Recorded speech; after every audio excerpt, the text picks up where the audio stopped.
Congratulations on the purchase of your new Leaf. Let me go through some of the features and controls of the car for you. Come follow me.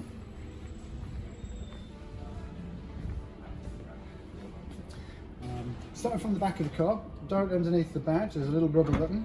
Press that and it unlocks the car. And there's a little button here which you can press to lock the vehicle as well.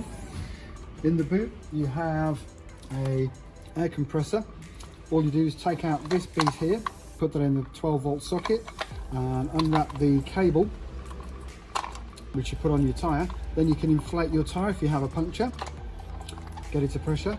Now if the tyre's going down quicker than you pump it up, take off the orange cap, put on the bottle of fluid on the top here, and then that will seal the tyre as a temporary measure for you.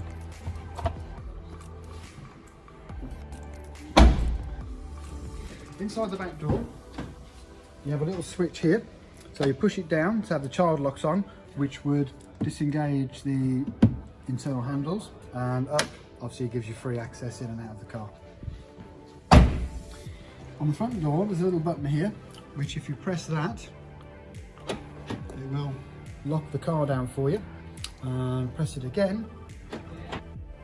Inside the door here, you've got all your window controllers there. This button here disables the controls for the other windows on the other doors. This one is for locking the doors down from the outside. If you want to unlock them, it's obviously for security, so no one can open your doors and steal things from the car. This one is to bring the mirrors in manually brings them in. This one is the control for the actual adjustment of the mirrors. So twist it one way for the right mirror, then up, down, left and right, and twist it the other way, it'll work for the left mirror, up, down, left and right. Down here, if you wanted to open the bonnet for any reason, there is a latch here for that one. The buttons on here, obviously this is for the angle of your headlights, so depending on how much weight you carry in the car, so a lot of passengers and luggage and a trailer. This one is for turning off the steering assist when the car's in the ProPilot mode. This one opens the hatch for the charging ports on the front of the vehicle.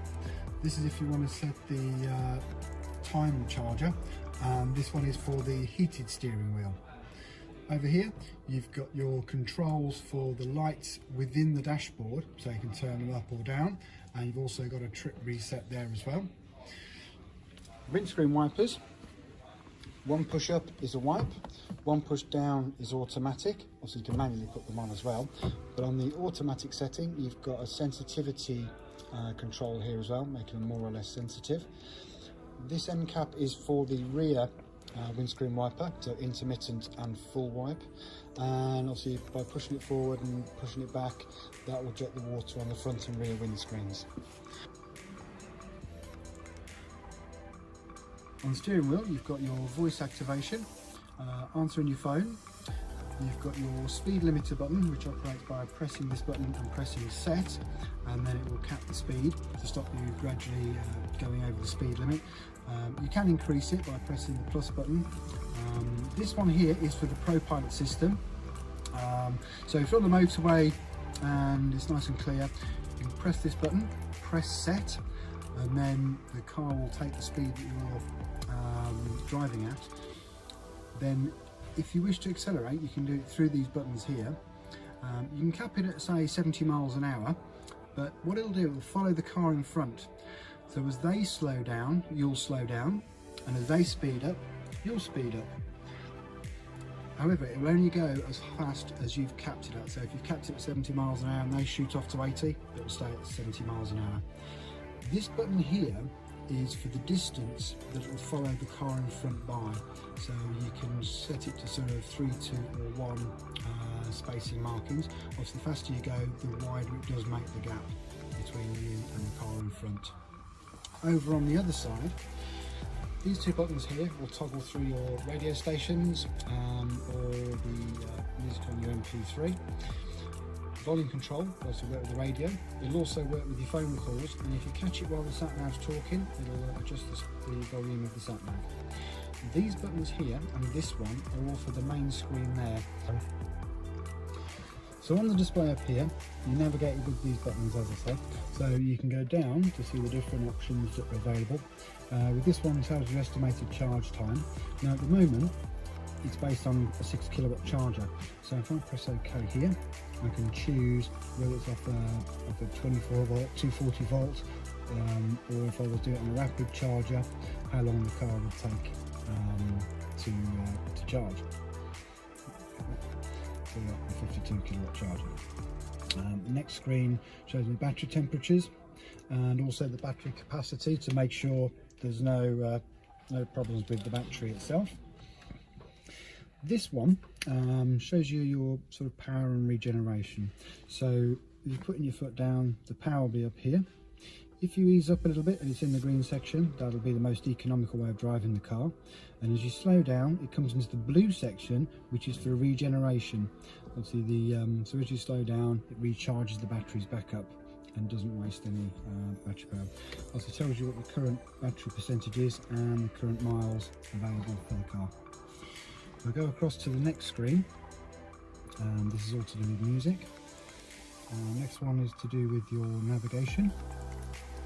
Next one is to do with your sort of average miles per kilowatt hour on that one, and your energy economy history. Information on the sort of ProPilot system, which safety features are engaged. So I guess I'm carrying that one. So we put blind spot on. You can change the brightness. There's quite a few things you can fiddle about with on there. And back. The next one, which gives you your more information, say direction of travel, speed. So you've got tyre pressure warnings which come up as you drive. Going across the next one, there's all different settings that you can change. Driver assistance, you can customise the display. Vehicle settings, so if I press enter on those, change the lighting. You can change the locking of the vehicle. So for example, you can add selective unlock for someone who travels on their own a lot.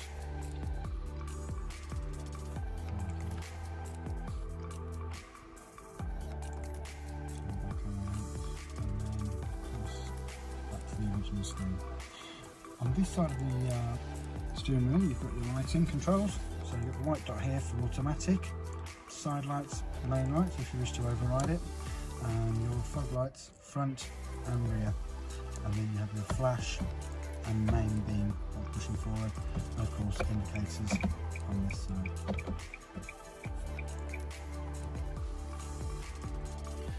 So let's go with the centre console now. This car has the electronic handbrake, which normally you lift up to put it on and push it down to turn it off. However, it won't let you do it unless the car is engaged to drive.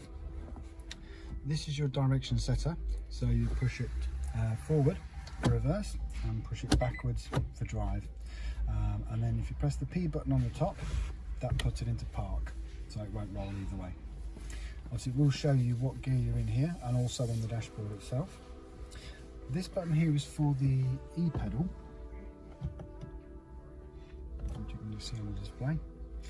So that means you can drive the car practically 95% of the time with just the accelerator. Normally you would use the accelerator to speed up and the brake to slow down, but when the E-pedal's engaged, as you lift off the accelerator, the car will decelerate. And obviously if you're driving steadily, you could do all the driving just on that one pedal. There's also an eco button, which will make the car obviously more economical, not as quick, but obviously more economical, and obviously get better range from the battery. On this section here, we've got a 12 volt socket, and you've got your heated seat buttons here, so you've got high setting and low setting. And just for reference, the rear seats, the controller for those is actually on the rear of the center console, hiding behind here. Yeah. It's got a USB and an auxiliary port, and this is your start stop button. So if you just press that one, it will turn on the electrics for the car, so you can use your radio and things like that.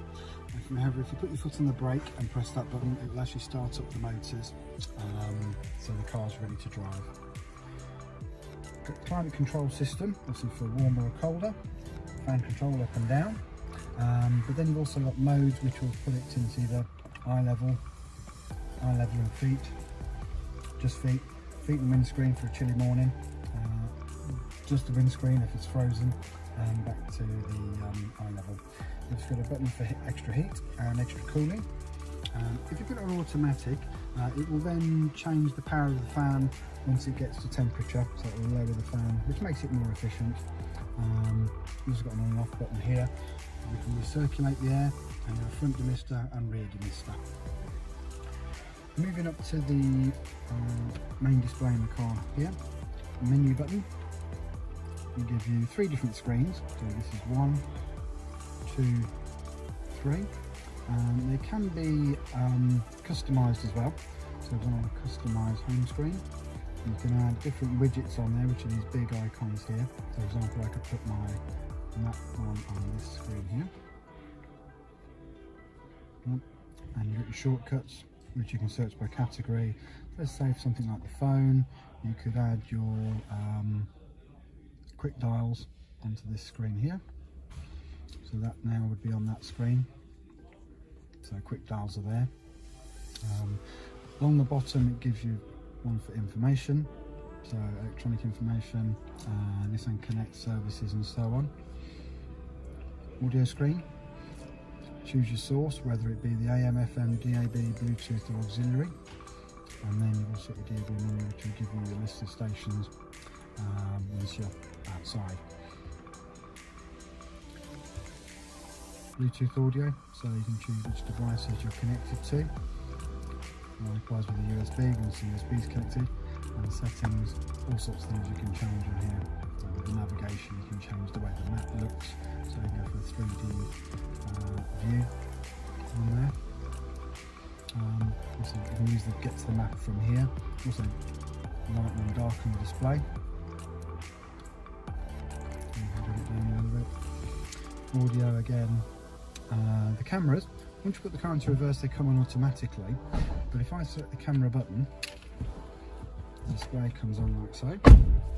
So this one's showing me the front view at the moment with the green track lines of where we would go, and then you get the full overview here, which if I press the camera button again, that shows the front wheel on the left hand side of the car.